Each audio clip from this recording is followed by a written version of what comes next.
શ્રીમદ ભાગવતમ સ્કંદ તૃતીય અધ્યાય 14 સંધ્યાકાળે દીતિનું ગર્ભાધાન શ્લોક સંખ્યા 32 અથોપસ્પૃશ્ય સલિલમ પ્રાણાનાયમ્ય સ્વાગ્યત ધ્યાય જજાપ વિરજમ બ્રહ્મ જ્યોતિ સનાતનમ અથ ત્યાર પછી હિન્દીમાં કે ગુજરાતી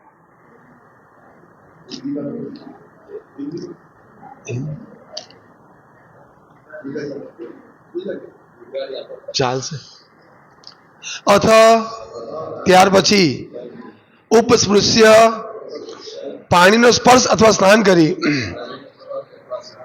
સલીલમ પાણી પ્રાણન આયમ્ય પ્રાણાયામ કરીને વાકયત વાણીને નિયમનમાં રાખીને ધ્યાયન ધ્યાન કરી જજાપ જાપ કર્યા વિરજમ શુદ્ધ બ્રહ્મ ગાયત્રી મંત્ર જ્યોતિ પ્રકાશ સનાતનમ શાશ્વત અનુવાદ ત્યાર પછી તે બ્રાહ્મણે પાણીમાં સ્નાન કર્યું અને પ્રાણાયામ દ્વારા વાણીને સંયમમાં રાખી સનાતન બ્રહ્મ જ્યોતિનું ધ્યાન ધર્યું તથા પવિત્ર ગાયત્રી મંત્રનો જપ કર્યો. ભાવાર્થ સંડાસ થઈ આવ્યા પછી જેમ સ્નાન કરવાનું હોય છે તેમ મૈથુન પછી ખાસ કરીને નિષિદ્ધ સમયે કરી હોય ત્યારે સ્નાન કરી શુદ્ધ થવું પડે છે. કશ્યપ મુનિએ નિર્વિશેષ બ્રહ્મજ્યોતિ એવા ગાયત્રી મંત્રનો જપ કરી ધ્યાન કર્યું. જ્યારે વેદ મંત્ર મનુષ્ય પોતે જ સાંભળી શકે તે રીતે વેદ મંત્ર મુખથી ઉચ્ચારે ત્યારે જપ કહેવાય છે, પરંતુ જ્યારે મંત્રનો મોટેથી ઉચ્ચાર થાય છે ત્યારે તે કીર્તન કહેવાય છે. હરે કૃષ્ણ કૃષ્ણ કૃષ્ણ હરે હરે હરે રામ રામ રામ હરે હરે. આ મંત્ર મનમાં કે મોટેથી બંને રીતે ઉચ્ચારી શકાય છે, તેથી તે મહામંત્ર કહેવાય છે. કશ્યપ મુનિ નિર્વિશેષ બ્રહ્મવાદી હોય તેમ લાગે છે. ઉપરયુક્ત સંદર્ભે કશ્યપના ચરિત્રની હરિદાસ ઠાકુરના ચરિત્ર સાથે સરખામણી કરતા એમ સ્પષ્ટ થાય છે કે નિર્વિશેષ બ્રહ્મવાદી કરતા સવિશેષ સગુણ બ્રહ્મવાદી ઇન્દ્રિય સંયમમાં વધારે દ્રઢ હોય છે. ભગવદ્ ગીતામાં આની સ્પષ્ટતા છે. પરમ દર્શવાન નિવર્તતે, એટલે કે જ્યારે મનુષ્ય શ્રેષ્ઠ અવસ્થામાં હોય ત્યારે હલકી વસ્તુઓનો સ્વીકાર કરતો નથી. સ્નાન કરી ગાયત્રી મંત્રનો જપ કરવાથી મનુષ્ય શુદ્ધ થાય છે એમ મનાય છે, પણ મહામંત્ર એટલો શક્તિશાળી છે કે મનુષ્ય ગમે તે સ્થિતિમાં મોટેથી કે મનમાં ઉચ્ચાર કરી શકે અને એમ કરવાથી તેના ભૌતિક જીવનનું સગળી ઉપાધિઓથી રક્ષણ થાય છે. ઓમ અજ્ઞાનતિમિરાંધસ્ય જ્ઞાનાંજન શલાકયા ચક્ષુરુન્મિલિતમેન તસ્મૈ શ્રી ગુરવે નમઃ. શ્રી ચૈતન્ય મનોભીષ્ટમ સ્થાપિતમ યેન ભૂતલે સ્વયં રૂપ ગદામયમ દદાતિ સ્વપદાંતિકમ. વંદેહમ શ્રી ગુરુ શ્રીયત્પદકમલમ શ્રી ગુરુન વૈષ્ણવાશ્ચ શ્રી રૂપમ સાગર જાતમ સ્વગણ રઘુનાથાની તમ તમ સજીવમ સાદ્વૈતમ સાવધૂતમ પરિજન સહિતમ કૃષ્ણ ચૈતન્ય દેવમ શ્રી રાધા કૃષ્ણ પાદાન સ્વગણ લલિતા શ્રી વિશાખાન્વિતાશ્ચ. હે કૃષ્ણ કરુણા સિંધુ દીનબંધુ જગતપતે ગોપેશ ગોપિકા કાંત રાધાકાંત નમસ્તુતે. તપ્ત કાંચન ગૌરાંગી રાધે વૃંદાવનેશ્વરી વૃષભાનુસુતે દેવી પ્રણમામિ હરિપ્રિયે. વાંછા કલ્પતૃભ્યશ્ચ કૃપા સિંધુભ્યેવ ચ પતિતાનાં પાવનેભ્યો વૈષ્ણવેભ્યો નમો નમઃ. જય શ્રી કૃષ્ણ ચૈતન્ય પ્રભુ નિત્યાનંદ શ્રી અદ્વૈત ગદાધર શિવાસાદિ ગૌર ભક્તવૃંદ. હરે કૃષ્ણ કૃષ્ણ કૃષ્ણ હરે હરે હરે રામ રામ રામ હરે હરે. હરે કૃષ્ણ. તો શ્રીમદ ભાગવતમના ક્લાસમાં આપ સૌનું સ્વાગત છે.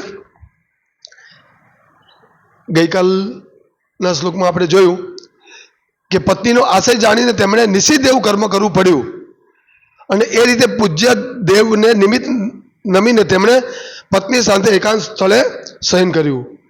તો આ છેલ્લા ઘણા દિવસોથી આ સંધ્યાકાળે દીતિનું ગર્ભાધાનનો વિષય ચાલી રહ્યો છે. આ બહુ ગંભીર વિષય છે. આ ગઈકાલે પ્રભુજીએ જે સમજાવ્યું આ જાતિ જીવન વિશે, તો બહુ અદ્ભુત છે આ વિષય પર જાણવું જરૂરી બી છે. તો અહીંયા કશ્યપ ઋષિ યજ્ઞ કરતા હતા અને છતાં પણ એમને એમની પત્નીની ઈચ્છા પૂર્ણ કરવા માટે એમને એકાદ સ્થળે એમને સહન કર્યું. તો આ જે કામ વાસના કે જે જાતિ જીવનનો વિષય છે એ અનંતકાળથી ચાલે આવે છે, અનંતકાળથી. તો ગઈકાલે ભક્તો સાથે આપણે રહીએ તો આપણને જાણવા મળે કે આને કઈ રીતે સમજી શકાય. ગઈકાલે હું નીચે ઉતરતો હતો, પ્રભુજીએ વિજયજીદાન પ્રભુએ કીધું કે આ જે વિષય સુખ જે છે ને, ખરેખર મને બહુ આનંદ લાવ્યો જાણીને કે આ વિષય સુખ કેવો છે કે આપણે દરેક યોનિમાં કરીએ છીએ, દરેક યોનિમાં. જેમ કે આપણે 4 નિયમ છે કે ભાઈ માંસાહાર કરવો, જુગાર રમવો, બીજા વ્યાપી. તો આ જે બીજા જે નિયમો જે છે ને એ આપણે યોનિમાં બીજી નથી કરી શકતા. કોઈ વાઘ દારૂ નથી પીતો, હે ને, કે કોઈ પક્ષી કોઈ નશો નથી કરતું. આ બહુ કેટલો બધો ઇમ્પોર્ટન્ટ પોઈન્ટ છે આ, કે બીજી બધી યોનિમાં આ બીજા જે નિયમો છે ને એ નથી કરી શકતું કોઈ, પણ આ જાતિ જીવન બધી યોનિમાં છે, બધી યોનિમાં છે, સનાતન કાળથી આ. એટલે આના પર વિજય પ્રાપ્ત કરવો બહુ અઘરો છે આ. અને અનેક કથાઓ આપણે સાંભળીએ છીએ કે આ વિશ્વામિત્ર જો કેટલા 36 કેટલા વર્ષોથી તપ કરતા હતા, પણ ખાલી મેનકાના પગના ઝાંઝરનો અવાજ સંભળાવાનો એને, ઝાંઝરનો અવાજ, અને એનું મન વિચલિત થઈ ગયું. મેનકા ત્યાર પછી સૌભરી ઋષિ પાણીમાં એને લાગ્યું કે અહીંયા મને બધા ભગવાનના ભજનમાં મને વિચલિત કરશે, તો પાણીમાં ચાલ્યા ગયા. તો ત્યાં પણ એને ખાલી 2 માછલી ને આ રીતે સ્પર્શ, એ લોકો આ રીતે જે ઇન્દ્રિય ભોગ કરતા હતા એટલે જોતા ત્યાંથી પણ એ ફોલ ડાઉન થયા, એટલે મતલબમાં એમનું પતન થયું. તો આ વિષય વાસનાનો વિષય કેટલા સનાતન કાળથી ચાલ્યો આવે છે, અને આપણે પણ એના પર વિજય પ્રાપ્ત કરવાનો છે. બહુ અઘરો વિષય છે આ. પણ અને ભગવાન ભગવદ ગીતામાં કહે છે 3જા અધ્યાયમાં કે આ જે કામ વિષય જે છે ને એ કેવો છે કે જેમ બળતણ સળગતું હોય ને, काम रूपेण कौनते दुष्परिणाम लेन छ. इस प्रकार जीवात्मा की शुद्ध चेतना उसके काम रूपी नित्य शत्रु से धक्की रहती है, जो कभी भी तुष्ट नहीं होता और अग्नि के समान जलता रहता है. तो आज लोग में भी काम विषय है એને સનાતન કીધો છે. આ બી સનાતન કાળથી છે કામ. અને શું કહે છે કે જેવી રીતે આપણે કોઈ વસ્તુ સળગતી હોય ને એમાં ઘી નાખો ને એટલે એ વધુ સળગે, સેમ કામ વિષય વાસના આવી છે. તમે જેટલું બી અગ્નિ નાખો એટલો ભડકે, એ ક્યારેય ઓલવાય નહીં, ક્યારેય નહીં ઓલવાય.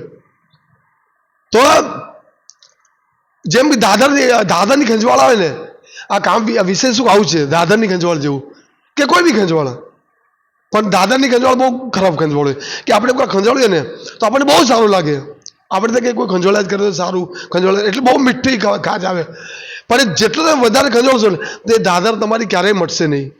એ વધારે એ કંઈ વધુ મોટો ચામડીનો રોગ ઉત્પન્ન કરી દેશે. તો આ જે જાતિ જીવન જે છે એ આ એક દાદરની ખંજવાળ જેવું છે, કન્ટિન્યુ. પણ આપણે જો એને ખંજવાળવાનું બંધ કરી દઈશું ને તો જ એ દાદર આપણને મટશે. એટલે આ બહુ દિવ્ય વિષયની ચર્ચા છે. આ દરેક માટે આ વિષય છે. આ ફક્ત સંન્યાસી માટે કે બ્રહ્મચારી માટે કે નહીં, બધા જ દરેકને વસ્તુ લાગુ પડે છે. કારણ કે આ વિષયથી આપણે જોઈએ છે કે ઘણા લોકોનું કોઈ બી સ્તરેથી બંધન થઈ શકે છે. એટલે આ જાતિ જીવન વિશે જાણવું બહુ જ જરૂરી છે. એટલે ભગવાને આપણા માટે આ બધા દ્રષ્ટાંતો આપે છે અનેક, કે આટલા બધા દ્રષ્ટાંતો આપણે વારંવાર એને સ્મરણ કરીએ તો આપણે નિયંત્રિત રહી શકીએ. વારંવાર આ બધી ઘટનાઓ આવે છે, એક પછી બીજી, બીજી પછી ત્રીજી. કારણ કે આ જે જાતિ જીવન જે છે એ બહુ, એનાથી શું થાય છે કે મનુષ્યનું પતન થઈ જાય છે. જો એ શાસ્ત્રને આધારે નહીં કરવામાં આવે તો વ્યક્તિનું ભક્તિ માર્ગેથી પતન થઈ જાય છે. તો કેમ થાય? કેમ કે જાતિ જીવન કરવાથી જે વીર્યસ્ખલન થાય ને, એ વીર્યસ્ખલનથી માણસની બુદ્ધિ ભ્રષ્ટ થઈ જાય છે. બહુ એને સ્મરણ શક્તિ પ્રભુપાદ લખે છે ભાવાર્થમાં, અને બ્રહ્મચર્ય અને પાલન બુકમાં પણ લખે છે કે વીર્યસ્ખલન બહુ ઇમ્પોર્ટન્ટ વસ્તુ છે. એનાથી માણસની સ્મરણ શક્તિ એકદમ ડાઉન થતી જાય છે. આપણને યાદ નથી રહેતું. પણ જો કોઈ વ્યક્તિ આના પર નિયંત્રણ કરે છે ને તો એની સ્મરણ શક્તિ બહુ પાવરફુલ થઈ રહી છે, એને બધું યાદ રહે છે એને. તો ઘણા લાભો છે, માત્ર જાતિ જીવન રોકવાથી આ એક જ લાભ નહીં, ઘણા લાભો છે. જેમ કે તમારું આયુષ્ય બી લાંબુ થઈ શકે છે, પ્રોપર લખે છે ભારતમાં, આયુષ્ય બી લાંબુ થઈ શકે છે, અને તમારી સ્મરણ શક્તિ વધે, અને તમે જે બોલો ને જે બોલો એ થાય બ્રહ્મચર્યનું પાલન કરવાથી. માનો કે આપણે વારંવાર ચર્ચા કરીએ છીએ કે ભાઈ બ્રહ્મચર્યનું પાલન, તો મને કઈ રીતે ખબર પડે કે કોઈ કેટલું બ્રહ્મચર્યનું પાલન કરે છે? આપણને કઈ રીતે ખબર પડે? આપણને ખબર પડે એ વ્યક્તિ જે બોલે ને એ બોલે એટલે થઈ જાય કે આ વ્યક્તિ બ્રહ્મચર્યનું પાલન કરે છે. એના તેજ પરથી, એની વાણી પરથી, એના મુખમાંથી જે શબ્દ નીકળે ને એના પરથી આપણને ખબર પડે કે આ વ્યક્તિ આચરણ કરે છે. બોલવાથી તમે મને નહીં સમજી શકો કે હું કરું છું કે નહીં, પણ આપણે એનો જે વ્યવહાર છે એના પરથી. આપણે ઘણી વાર હું લોકોને કહું છું કે પ્રભુજી આપણે અહીંયા જવાનું છે, પ્રભુ આપણે અહીંયા આવવાનું છે, તો નથી આવતા. કેમ? કે મારામાં એટલી તાકાત નથી. પણ અમુક ભક્ત એવા છે કે જે કહે કે આ કરવાનું છે એટલે આવી જ જાય લોકો. એનો મતલબ શું? કે એ લોકો બહુ દ્રઢતાથી આ નિયમનું પાલન કરે છે. તો આ બહુ જરૂરી છે. આ તમારામાં આ શક્તિ આવશે ને તો તમે જે ધારો એ કરી શકશો. એટલે આપણે મૂળ વસ્તુ શું કરવાનું છે કે બ્રહ્મચર્યનું પાલન કરીને મૂળ શું કરવાનું છે કે આપણે ભગવાનને પ્રસન્ન કરવાના છે. જો કોઈ વ્યક્તિ બ્રહ્મચારી બી ઘણા હોય છે, પણ જ્યાં સુધી તમે કૃષ્ણ માટે શક્તિ નહીં લગાડશો ને તો પછી એનો બી કંઈ ફાયદો નથી. જેમ કે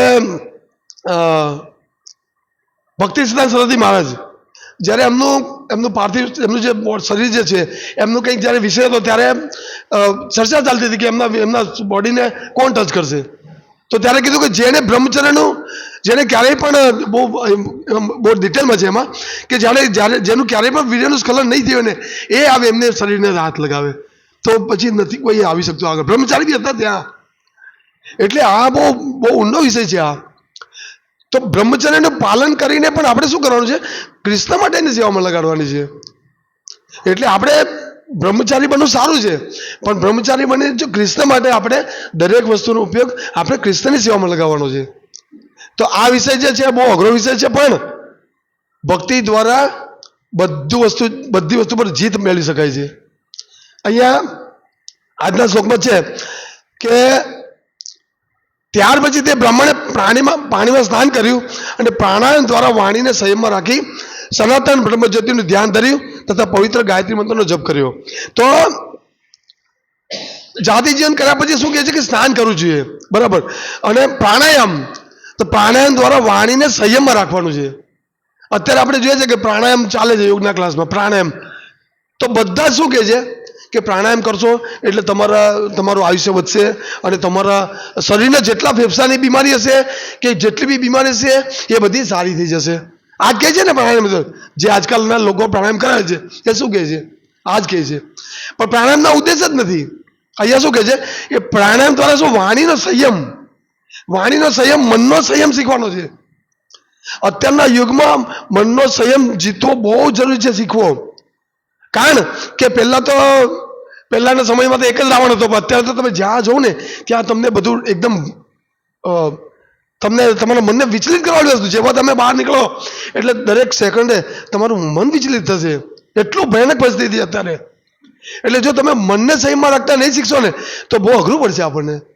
આપણે જોઈ શકીએ છીએ કે બહાર વાતાવરણ બિલકુલ ખરાબ છે.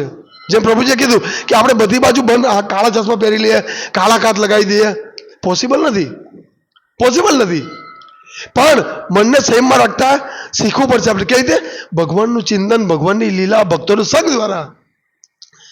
જો આપણા પાસે આ હશે ને ભગવાનના ભક્તોનો સંગ ને લીલા, આ બધું આપણી પાસે હશે ને તો આપણે આ વસ્તુથી બચી શકશું. તો અત્યારે કળિયુગની અસર બહુ અત્યારે 5000 વર્ષ થયા પણ ઘણો બધો વ્યાપ્ત થઈ ગયો છે. બહુ અઘરું છે. એટલે મનને સંયમમાં ક્યારે રાખી શકીશું? આપણે જ્યારે નિત્ય ભક્તોના સંગમાં હશું અને આવી લીલા કથા સાંભળીશું ત્યારે. તો પછી આ ભાવાર્થમાં પ્રભુપાદ કહે છે કે સંડાસ જયા પછી જેમ સ્નાન કરવાનું હોય છે તેમ મૈથુન પછી ખાસ કરીને નિશ્ચિત સમયે કર્યું હોય ત્યારે સ્નાન કરી શુદ્ધ થવું પડે છે. હવે આ બધું તો હું તો ઇસ્કોનમાં આવ્યો પછી ખબર પડી, મને કોઈ વસ્તુ નહીં ખબર હતી આવી. ઇસ્કોનમાં ખબર પડી કે આ ટોયલેટ ગયા પછી આપણે સ્નાન કરવું પડે. આખું બધું અશુદ્ધ છે બધું જ. તો નહીં પહેલા જાણતા હતા, અને લોકો જાણતા જ નથી. આ લોકો આ નથી જાણતા, અને લોકોને જાણવું બી નથી. કોણ એટલો સમય બગાડે એમ કે. પણ આ કેટલું દિવ્ય કાર્ય છે કે તમે ટોયલેટ જઈને આવો એટલે તમારા મનમાં જ એવું લાગે કે ના ના યાર હું અપવિત્ર છું. આપણને અંદરથી એવું થાય. પણ જ્યારે તમે સ્નાન કરેલો છો ત્યારે આપણને એક શાંતિનો અનુભવ લાગે, એક પવિત્રતાની અનુભવતા થાય આપણને. તો આ શાસ્ત્રમાં તો એમને એમ નથી લખી દીધું. શાસ્ત્રમાં ઋષિ મુનિઓ કે આચાર્યો એમને એમ નથી લખી દીધું. આ પ્રેક્ટિકલ લાઈફના વિષયો છે બધા. પછી આગળ કહે છે કે કશ્યપ મુનિએ નિર્વિશેષ બ્રહ્મજ્યોતિ એવા ગાયત્રી મંત્રનો જપ કરી ધ્યાન ધર્યું. જ્યારે વેદ મંત્ર મનુષ્ય પોતે સાંભળી શકે તે રીતે વેદ મંત્ર મુક્તિ ઉચ્ચારે ત્યારે તે જપ કહેવાય છે. અહીંયા પ્રભુપાદ જપની વ્યાખ્યા આપે છે કે ભાઈ આપણે પોતે બોલીએ ને સાંભળીએ એને જપ કહેવાય. પરંતુ જ્યારે તે મંત્રનો મોટેથી ઉચ્ચાર થાય ત્યારે તેને કીર્તન કહેવાય છે. તો આપણે અહીંયા જ્યારે ભગવાનની કથા કહેવા બેસીએ છીએ ત્યારે આપણે જપ બી કરીએ છીએ, કીર્તન બી કરીએ છીએ, શ્રવણ બી કરીએ છીએ અને સ્મરણ બી કરીએ છીએ. કેટલી બધી નવધા ભક્તિ છે, એમાં કેટલા બધા ભાગો આપણને લાભ આપણે એનો ઉપયોગ કરી શકીએ છીએ આપણે. તો આ જે કીર્તન છે હરે કૃષ્ણ કૃષ્ણ કૃષ્ણ હરે હરે, હરે રામ રામ રામ હરે હરે, આ મંત્ર મનમાં કે મોટેથી બંને રીતે ઉચ્ચારી શકાય છે, તેથી તે મહામંત્ર કહેવાય છે. હવે મંત્ર તો અહીંયા કીધું કે મંત્ર તો છે જ, પણ મહામંત્ર કીર્તન આ જે હરે કૃષ્ણ મંત્ર છે એ મહામંત્ર છે. કેમ કે આપણે એને મનમાં બી લઈ શકીએ છીએ આપણે. અને આ વસ્તુને રિયલમાં જો આપણે જ્યારે કોઈ આવી વિકટ સ્થિતિમાં હોઈએ ને ત્યારે બસ આ મનમાં મંત્રનું ઉચ્ચારણ ચાલુ કરી દેવાનું. આપણને લાગે કે ભાઈ અહીંયા બહુ વાતાવરણ બહુ અઘરું છે બહુ, તો આપણે તરત મનમાં હરે કૃષ્ણ મંત્રનું કીર્તન ચાલુ કરી દેવાનું મનમાં. તો જેથી કરીને આપણું રક્ષણ થશે. આપણી પાસે આ કલિયુગમાં બીજો કોઈ ઉપાય નથી, આ જ ઉપાય છે. આપણે નથી કોઈ એવું પ્રોટેક્શન રાખી શકવાના કે આપણે કોઈ વસ્તુને જોવાથી બચી શકીએ, સાંભળવાથી બચી શકીએ, નહીં કરી શકીએ. પણ મનમાં સતત જો આપણે આ હરે કૃષ્ણ મંત્રનું કીર્તન કરીશું ને તો આપણે આ બધી આફતોથી બચી શકીશું. જે આફત આપણને હંમેશા માટે આપણું પતન કરાવી શકે. બહુ ભયાનક છે આ. કશ્યપ મુનિ નિર્વેશવાદી બ્રહ્મવાદી હોય તેમ લાગે છે. ઉપયુક્ત સંદર્ભે કશ્યપના ચરિત્રની હરિદાસ ઠાકુરના ચરિત્ર સાથે સરખામણી કરતા એમ સ્પષ્ટ થાય છે કે નિર્વિશેષ બ્રહ્મવાદી કરતા સવિશેષ સગુણ બ્રહ્મવાદી ઇન્દ્રિય સંયમમાં વધારે દ્રઢ હોય છે. તો આ બહુ પ્રેક્ટિકલ અનુભવની વાત છે. આપણે બધા જ જ્યારે ઇસ્કોનમાં નહીં હતા ત્યારે આપણી ઇન્દ્રિયો કેવી, આ જેટલી બધી ઇન્દ્રિયો છે એ કેવી, આપણે એને ક્યાં યુઝ કરતા હતા, કેવો ઉપયોગ કરતા હતા ને અત્યારે કેવો કરીએ છીએ. તો બહુ ક્લિયર છે કે જ્યારે તમે ભક્તિ કરશો ને તો તમને જે નિર્વિશેષવાદી કે બ્રહ્મવાદી જે છે ને એના એ જેટલા પ્રયત્નો ઇન્દ્રિયોને સંયમ કરવા માટે કરે છે ને એના કરતાં પણ સરળતાથી આપણે ઇન્દ્રિયોને સંયમ કરી શકીએ છીએ. આપણે કેટલું સુંદર અત્યારે અહીંયા દામોષ્ટમ ગાયું, બરાબર. ભગવાન ભક્તને કન્ટિન્યુ એની સેવામાં લગાવી રાખે છે. જેમ જગન્નાથ યાત્રા આવે તો આપણે 15 દિવસ પહેલા જગન્નાષ્ટમ ગાઈએ, પછી જન્માષ્ટમી આવે એટલે આપણે ભગવદ ગીતાના શ્લોકો ચાલુ કરીએ. ભગવાન તમને ફ્રી નહીં રહેવા દે. ભગવાન તમને દિવ્ય આનંદમાં બિઝી રાખશે આમાં, જેથી કરીને આપણું મન એનામાં લાગેલું રહે. અત્યારે આપણે કન્ટિન્યુ 1 મહિનો દામોદરષ્ટકમ ગાઈશું આપણે, કેટલી મજા આવે છે. તો ભગવાન આપણને એની લીલામાં લિપ્ત રાખે આપણને. આ જ એવી વસ્તુ છે કે જે આપણને બધા વિષયથી દૂર રાખી શકે છે. તો આજે આપણે જ્યારે ઇસ્કોનમાં નહીં હતા ત્યારે કેટલા પ્રોગ્રામો હતા આપણી પાસે. લગ્નમાં જવાના, બહાર ફરવાના, શોક સભામાં જવાના, ફલાણી જગ્યાએ જવાના, ઢીકણે જવાના. અત્યારે બધાને ઓછા થઈ ગયા ને, કોઈને કેવું નથી પડતું, ઓછા થઈ ગયા.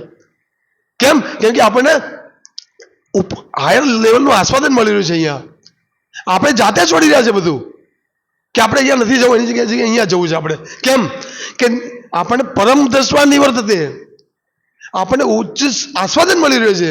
આપણે જઈએ છીએ એટલે અહીંયા આવે છે આપણે.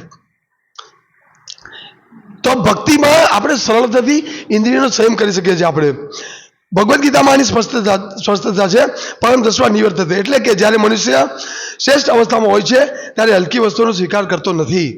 એટલે આપણે ભક્તિ યોગમાં ખરેખર એટલી મજા આવે છે ને કે આપણે બીજા બધા નિમ્ન વિષયો છે એને ઓટોમેટિક છોડીએ છીએ. આપણને કોઈ ફોર્સ નથી કરતું, પણ ઓટોમેટિક આપણું મન કહે છે કે ના ના ના, રવિવાર એટલે આપણે આખો અઠવાડિયું લોકોને આપે છે, રવિવાર એટલે ભગવાનની સેવામાં જવાનું. આપણને અંદરથી એવું થાય તો આપણને એ જે બીજા વિષયો છે, નાના વિષયો, એ ઓટોમેટિક છૂટતા જશે.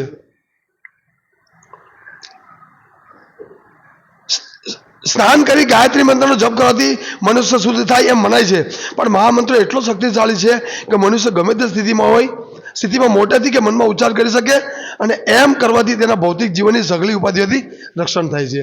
તો વિચાર કરો કે આપણે શુદ્ધ થવા અહીંયા એવું કીધું છે કે સ્નાન ગાયત્રી મંત્ર જે છે એ કરવાથી મનુષ્ય શુદ્ધ થાય છે, બરાબર. તો આપણે તો કોઈ ગાયત્રી મંત્ર નથી કરી શકવાના. ગાયત્રી મંત્ર કોણ કરી શકે? કે જે બ્રાહ્મણ હોય તે. તો આપણે તો અશુદ્ધ રહીશું આપણે ના. હરે કૃષ્ણ મંત્ર જે છે એ મનમાં કરવાથી કે મોટેથી કરવાથી પણ આપણી બધી અશુદ્ધિ દૂર થઈ જાય છે. અને અહીંયા છેલ્લે પ્રભુપાદ કહે છે કે ભૌતિક જીવનની સઘળી ઉપાધિ, જેટલા ભૌતિક જીવનની સમસ્યાઓ છે એમાંથી મુક્ત થાય છે માત્ર ને માત્ર હરે કૃષ્ણ મહામંત્રના જપ કરવાથી. વિચાર કરો. તો આ જાતિ જીવનનો વિષય આપણને બહુ અઘરો લાગે, પણ તમે જેટલું ગંભીરતાથી આ હરે કૃષ્ણ મંત્રનો જપ કરશો ને, આ તમને વિષય એકદમ તુચ્છ લાગશે ને ખરેખર તમને એમ થશે કે હવે આમાં શું છે, 5 મિનિટનું સુખ છે, શું છે આમાં? તમને ખરેખર અંદર એવું થશે. અને આપણે આ જે દુર્લભ, જે શું કે બહુ ડેન્જર દુશ્મન છે આપણો, જેને આપણે વર્ષોથી જે સનાતન શત્રુ છે આપણો, એની પર આપણે સરળતાથી આપણે વિજય મેળવી શકીએ માત્ર ને માત્ર ગંભીરતાથી હરે કૃષ્ણ મંત્રનો જપ કરવાથી અને ભક્તોનો સંગ કરવાથી, અને આપણું જીવન સફળ થઈ શકે. હરે કૃષ્ણ. શ્રીમદ ભાગવતમ કી જય. શ્રીલ પ્રભુપાદ કી જય. કોઈને કઈ પ્રશ્ન હોય તો